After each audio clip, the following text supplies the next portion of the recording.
Hello and welcome to episode number 211 of the Lines Podcast. My name is Matt Brown, joined each and every week by Stephen Andress, and we do have a very special pod this week. It is Kentucky Derby week, so we're going to give you the top, the bottom, and everything in between when it comes to the Kentucky Derby here in 2022. Everything we do absolutely free as always. So go ahead. If you're listening to us audio only, subscribe, rate, review. If you're watching us on the YouTube, go ahead, hit that subscribe button. We really do appreciate it. At Stephen Andress 1, at Matt Brown M2 over on the Twitter machine. So, Stephen, let's start things out here with just a quick little 101. If nobody's bet the horse racing before, specifically the Kentucky Derby, they're going to give it a whirl this first time. And they're going to go to the odds window or go to their app of choice, and they're going to see some things that maybe look a little bit different than what they have for the basketball playoffs they've been betting or the NFL that they just got done betting here, because we're not talking about fixed odds, which is something that we are used to in the traditional sports betting. So guys, when I say fixed odds, you know, the bet that you've placed over in the NFL translates over to what is on your ticket and what you have in your account no matter what. But Stephen, that's not how it works in horse racing.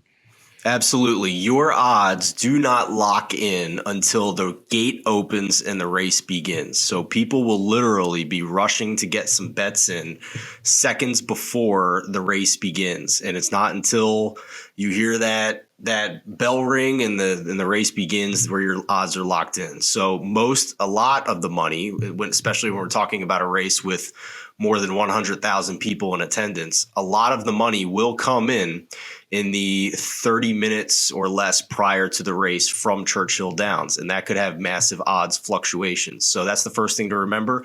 And the second is, if you do most of your sports betting with an app on your phone, a lot of these apps do not have horse racing in the traditional sense on them. They may have a fixed odds market to just bet on a winner of a race if it's legal in that state.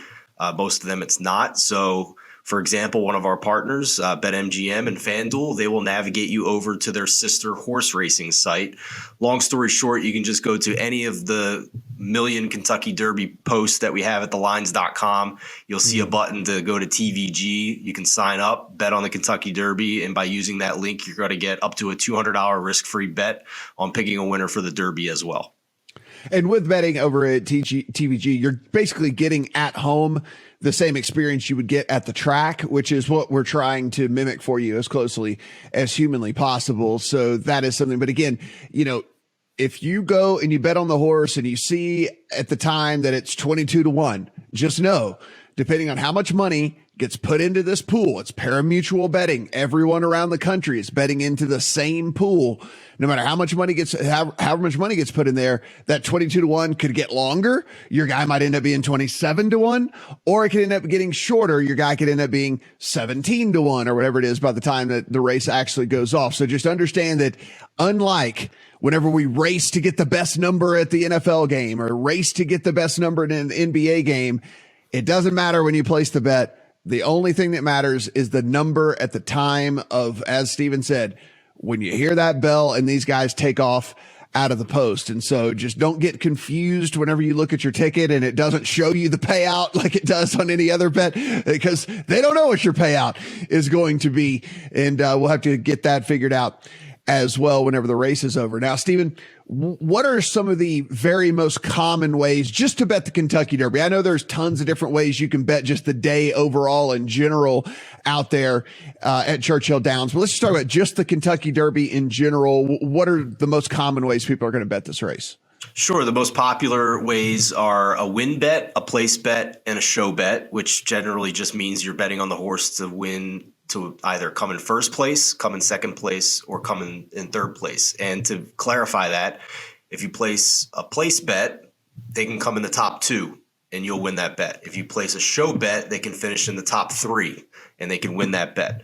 Beyond that, there are bets called exotics. And the two most popular are the exacta and the trifecta, where you are betting on the exact order of finish of the top two horses in an exacta and the exact order of finish of the top three horses in a trifecta. And if you can pick and choose which horses you want in each position for first place, for second place, and third place, and the more horses you add, the more expensive your ticket's going to be.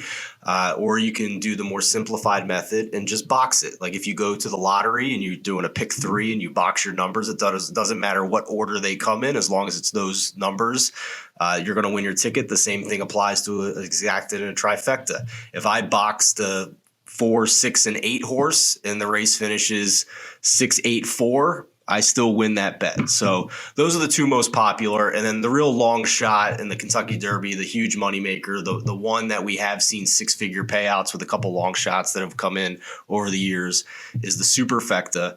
Same concept as the exacta and the trifecta, except in this case, you're trying to pick the top 4 horses in order of finish. It sounds easy, guys. It is not. I can assure you, it is not. And so, so, I would recommend for most people out there to stick to one of those bets Stephen just talked about whenever you go to the window. Again, very self-explanatory. Win is for the horse to win. Place for the horse to finish in the top 2. Show for the horse to finish in the top 3. And then the exacta, trifecta, and superfecta being the exacta order of the first 2 finishers, first 3 finishers, first 4 finishers. And as Stephen mentioned, the easiest way to do that is just to box the numbers whenever you go up there. And that way you don't have to worry about every single horse being exact same order. You just have a pool of horses, and as long as that pool of horses finishes, then you're going to get paid out. I guess the only thing, Stephen, an insider trick is the superfecta boxes can get expensive quickly. Oh, yeah. So just understand that those can get, because you're getting every single combination of those 4 horses. And so as you can imagine, it can get expensive pretty quickly. So just know that as you head to the window. I think the sharpest way that, people that bet on horse racing a lot can make a solid superfecta ticket without it costing an arm and a leg is the $1 superfecta ticket, where you pick your 4 horses, but you only have 2 horses in the first and second place, and then 2 horses in the third and fourth place. So if you pick the top 2 in any order and you pick the third and fourth place horses in any order, that ticket only costs you $4. So that's a nice cheap way to take a shot and have a little bit of change in order potentially if you do have the top 4 horses pegged correctly. So let's talk about just the Kentucky Derby in general here, some of your handicapping thoughts and strategies, because it is a big field. That's the one thing about the Kentucky Derby. You'll notice as we progress throughout the season, the fields get smaller in the Triple Crown field will get smaller, but the Kentucky Derby, always a massive field. So how do you start kind of handicapping this thing and getting your pool together? Well, first of all, it is the ultimate test in handicapping a horse race in North American horse racing. You will not see a horse race anywhere on the calendar this year on this continent with 20 horses in it. This is also a big test because this is the first time any of these horses have run this long of a distance. The Kentucky Derby is 1 1/4 mile. The most any of these horses has run has either been 1 1/8 mile for the majority of the field, and there's 2 or 3 horses that have run 1 3/16 of a mile if they ran in the Louisiana Derby or overseas in the UAE Derby in the Middle East. So the fact that none of these horses have run this distance is a huge challenge to handicap on who's going to be running fastest at the end of this race. So there are 3 major tenets in how I try and find a Derby winner out of a field of 20 horses. The first is looking at Beyer speed figures. The easiest way to explain what that is it's a number or a metric that we use in horse racing to very easily compare horses across different tracks who raced on different days. So I can look at a Beyer speed figure of the winner of the Louisiana Derby, and I can look at a Beyer speed figure of the winner of the Santa Anita Derby, and that'll basically tell me who ran stronger, even though they ran in different races. So if you look historically at Beyer speed figures, 27 of the last 30 Kentucky Derby winners, so 90%, have entered the race with a career best Beyer speed figure of at least 95. And that number is actually 28 out of 30 if we include Maximum Security in 2019, who crossed the finish line first but was disqualified for partially impeding the path of another horse. So it's a pretty strong trend there in horse racing. And generally, I hate trends, but we are talking about this particular concept in horse racing and the fact that none of these horses have run this distance. So we want horses who have a strong foundation coming into this race to run the longest race of their lives. So that's the first step I have, is I eliminate horses that don't have at least a 95 Beyer speed figure in their career. The second is to look at, similar to Beyer speed figures, is a metric called Brisnet speed figures. Since 2000, 18 of the past 22 Kentucky Derby winners, so about 82%, had a Brisnet speed rating of at least 100 prior to the race. So same concept as Beyer, the number scale is slightly different, but that mark of at least a 100 Brisnet is what we're looking for. And that number again would be 19 out of the past 22, so 86%, if we included Maximum Security, who was disqualified in 2019. So when you look at that, you can eliminate some other horses as well. Just with those two steps, I've already eliminated all but 6 horses from this field to find some strong candidates who I think can win this race. Now, the last step is twofold, really. We need to look at the international horses. So Crown Pride and Summer is Tomorrow both ran their career races overseas where there are no Brisnet or Beyer speed figures. So what do we do with them? Well, they ran in the UAE Derby, which was 1 3/16 of a mile.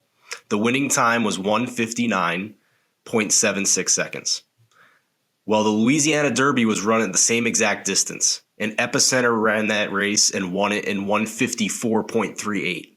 So the fact that we had a 5-second difference at the same distance between the winners of 2 races tells us that Crown Pride and Summer is Tomorrow, even without the Beyer and the Brisnet, are running significantly slower and really shouldn't be considered as potential winners of the Kentucky Derby.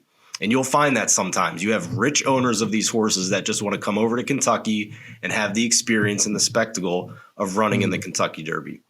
My final step of handicapping and getting a short list of contenders is to look at what's called the final fractions theory. What this does is it looks at how fast each of the horses ran in their final prep race for the last furlong, which is 1/8 of a mile, or the last 3 furlongs, which is 3/8 of a mile. With this theory, we're looking to see if the horse ran faster than 13 seconds in the final furlong or faster than 38 seconds in the final 3 furlongs, either or. If they did both, even better. 27 of the past 31 Kentucky Derby winners, so 87%, met one of these 2 criteria. Here's the problem, Matt. This is a very strong Kentucky Derby field.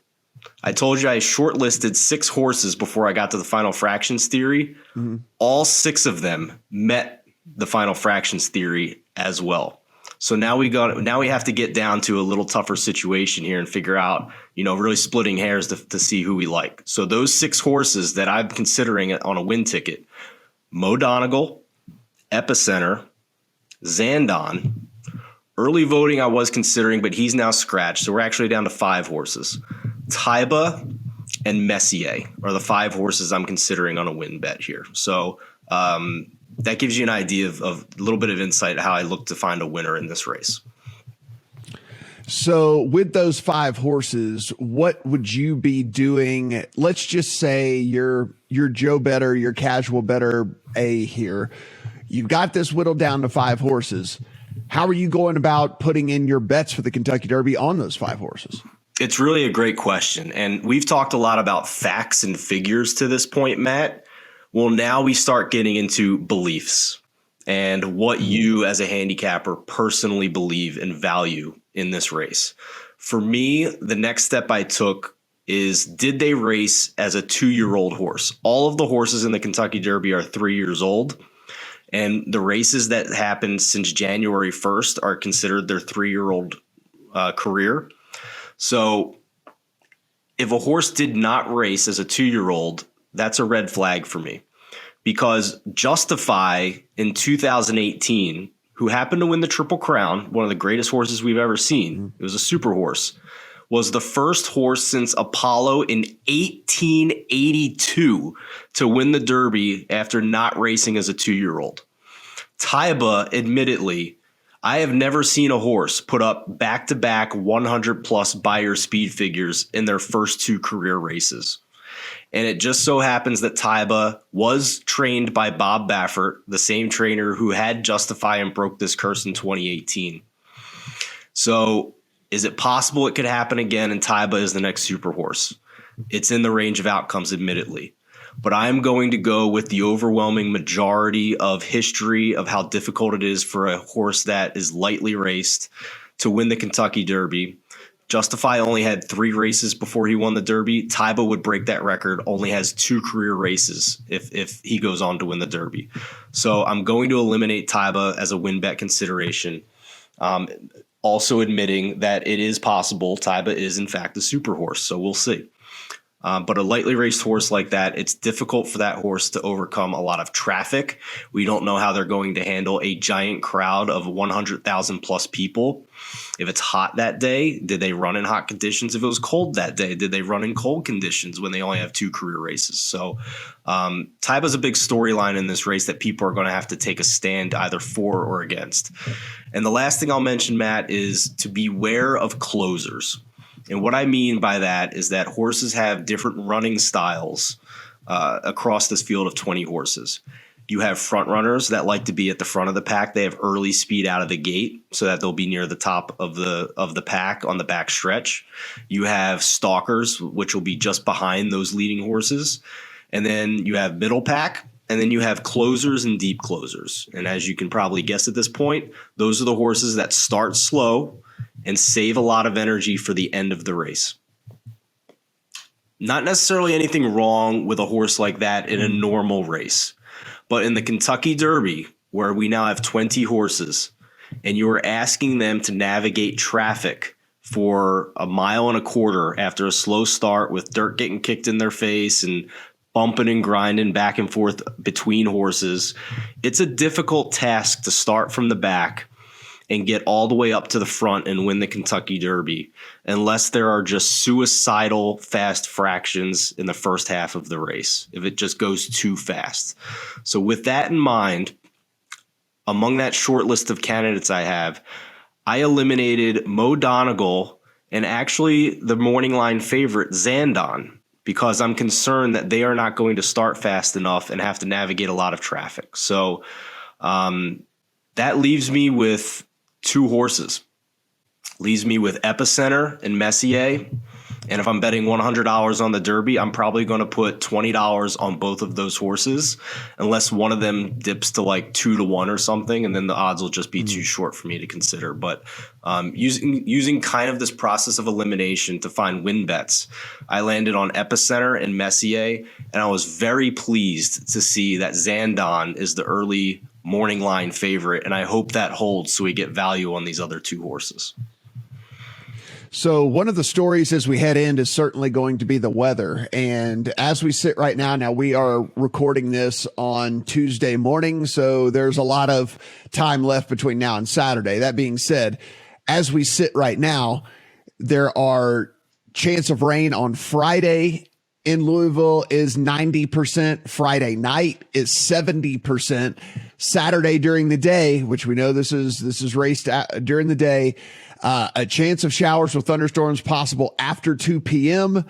A high near 70. Chance of precipitation is 50%. So knowing that there will definitely be rain on Friday out there and a decent chance of it raining on Saturday, it's not going to be hot, 70 degrees or whatever. So with this type of weather forecast that we have, does that change your thinking at all towards any of these horses, or is it just all systems go with what you've got right now?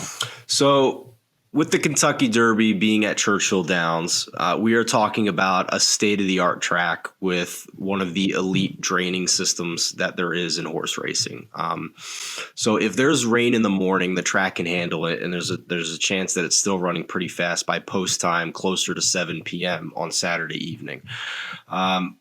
So I wouldn't change too much in my handicapping just based on the weather, because with this crop of horses as well, we didn't see a lot of rain during prep season where we could say this horse or that horse was pretty strong in the slop. To use the old Seinfeld term, his mutter was a mutter.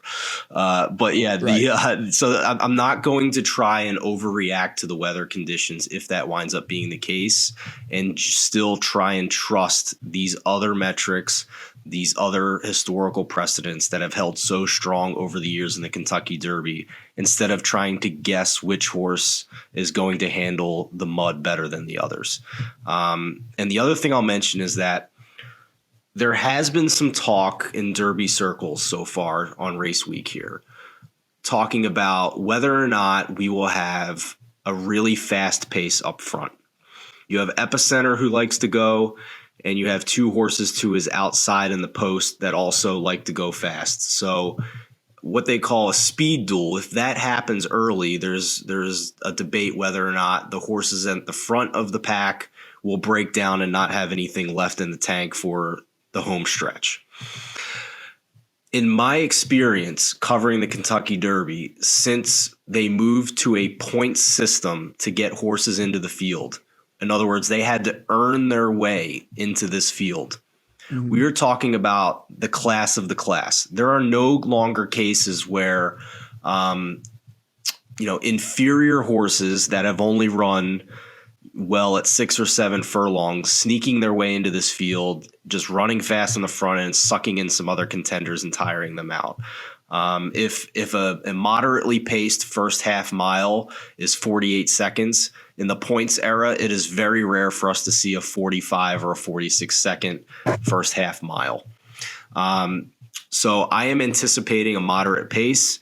We have classy horses, and we also have the cream of the crop when it comes to jockeys that know how to control a horse and handle a pace in the Kentucky Derby. So I don't think that the horses that'll be out front, like a Taiba or a Messier or an Epicenter, are necessarily going to be compromised by early speed in this race, which is why I'm still going to eliminate those horses that I think are closers. So the one other trend that I didn't mention here is important. It goes back to what we talked about, of whether they're a horse out front, whether they like to be middle of the pack, or whether they like to be back of the pack. So let me find it here. Since I think it's something like 18 of the past 20. Here it is right here. In the last 8 years, so 8 consecutive years, we have had a Kentucky Derby horse emerge as the winner who was a horse that liked to be on or near the lead. So either a front runner or a stalker. 8 straight years that's happened where we haven't had a closer come from behind to win this race. So again, goes back to why I eliminated Mo Donegal and the favorite, the morning line favorite, Zandon, from my win tickets. So anytime I can eliminate the favorite in the Kentucky Derby, Matt, means instant value if we can find that other horse that we think can win, because there's just so many horses that you're going to get a good number if you're not betting on the favorite. Okay, let's get to it here. You have $100. Let's assume that the majority of the people watching this or listening to this aren't going to put more than $100 in play here on the Kentucky Derby. So you've got $100. How are you chopping it up in the Kentucky Derby here in 2022? All right, so we mentioned $20 win bets on Epicenter and Messier. We're going to stick with that as long as their odds don't dip to 2-1, and I don't think either of them will. I do think Zandon's going to hold up as the favorite here. So $20 between the two. If for whatever reason one of them dips to 2-1, I'm just going to take the 40 and put it all on the other horse. So that leaves us with $60. Now let's move to an exacta bet. Let's say $2 exacta. In the first place position, we're going to put Epicenter and Messier. In the second place position, I'm going to put Epicenter, Messier, Zandon, Mo Donegal, Taiba, and Zozos. That ticket will cost you $20. So we have $40 left. A $1 trifecta ticket now. And we're going to have 4 horses in that first place position. Epicenter, Messier, Zandon, and Mo Donegal. Now, some of you listening might be like, why is he putting Mo Donegal on his top line in his trifecta when he's got the one hole in the post, he's on the rail? Well, there were years and years where being in the one post was a death sentence in the Kentucky Derby. Because if you run out of the one post at Churchill Downs in the Kentucky Derby in a straight line, you will literally run straight into the rail. Well, they have a new gate now in recent years. Now they've moved it out a little bit. So being in the one hole and running straight in a line doesn't have you run into the rail anymore. And we've seen a couple of one horses still hit the board. So I don't think it's a death sentence in the way it used to be historically. Again, to recap, $1 trifecta in the first place position: Epicenter, Messier, Zandon, and Mo Donegal. In the second place position, Epicenter, Messier, Zandon, Mo Donegal, Taiba, and Zozos.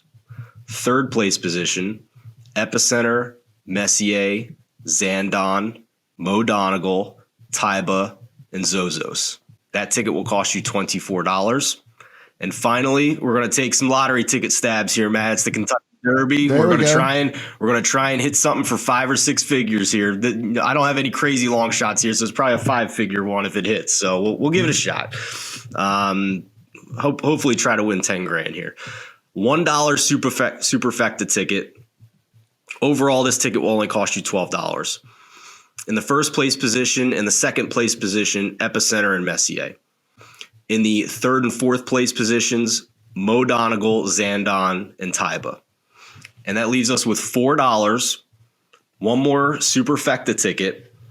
This is the maybe Taiba is a super horse ticket and is going to be the first horse to ever win the Kentucky Derby, coming in having only run 2 races, and is the new Justify. Maybe that's in the range of outcomes. So that's what this $1 Superfecta is. So first place position, Taiba and Messier. Second place position, the same two, Taiba and Messier. And then the third and fourth place positions, Epicenter and Zandon. That ticket will cost you $4. Altogether, that's $100, and we have a nice time on the Derby. Because I'm going to be honest with you, Matt, over the long term, I have not met many people who are profitable in horse racing like they are in sports betting. It is a different animal. It is difficult. Yeah. These tracks take out a huge rake, but it's the Derby. It's the run for the roses. It's the most exciting 2 minutes in sports, and we're going to take a stab at it. Guys, obviously you can replay that section here on the video, or if you're listening on podcast, you can replay it there. Also, you can head to thelines.com, go up in the upper right-hand corner, click on the Discord button, join the Discord channel, and Stephen will post the card over in the Discord as well. So just, if that was a little too much for you, be sure and head over to the Discord channel where you'll be able to easily be able to digest all of this. Stephen, before I let you go, what horse wins this race and you have the most self-loathing? So what horse are you like going to not have either enough action on or any action at all, yet that horse is like borderline on your in, out, whatever it might be? So what horse is going to give you the most self-loathing? Probably Taiba. Last year it was a similar situation with a horse called Rock Your World that didn't race as a 2-year-old, looked fantastic, had the highest buyer speed figure in his final prep race, and got stepped on out of the gate and finished like in 15th place or something. But over the years, I tend to be like a sucker for these horses who put up monster buyer speed figures in their final Derby prep race, but didn't race as a 2-year-old, don't have that strong foundation. And only one of them has turned out to be a super horse in Justify. My first Derby I ever covered, I bet on Bodemeister, was literally up 8 lengths with a furlong to go and puttered out and lost to I'll Have Another. So I acknowledge that Taiba could very well be a super horse. He was formerly trained by Bob Baffert. Baffert has 2 horses in this race that he used to train that he was forced to give over to Tim Yachtine because Baffert is suspended by Churchill Downs after the Medina Spirit positive test issues last year. So Messier and Taiba are now under his former assistant trainer, Tim Yachtine. But these are still Bob Baffert horses. And there's a chance that we might actually get some good numbers here because the voting public doesn't recognize that they're Bob Baffert horses. The record holder for the most Kentucky Derby wins ever and won 2 Triple Crowns with American Pharoah and Justify after like a 30-plus year drought of no Triple Crown winners. So that's a very long-winded way of saying that Taiba could be a super horse, but I'm going to bet on 100 years of history against him. Guys, the full preview over at the lines, all those buyer numbers that Stephen talked about over on the lines, also the fractional, the final fractions theory is also over on thelines.com. So articles for all of those things. So be sure and go in and take a look at those as well.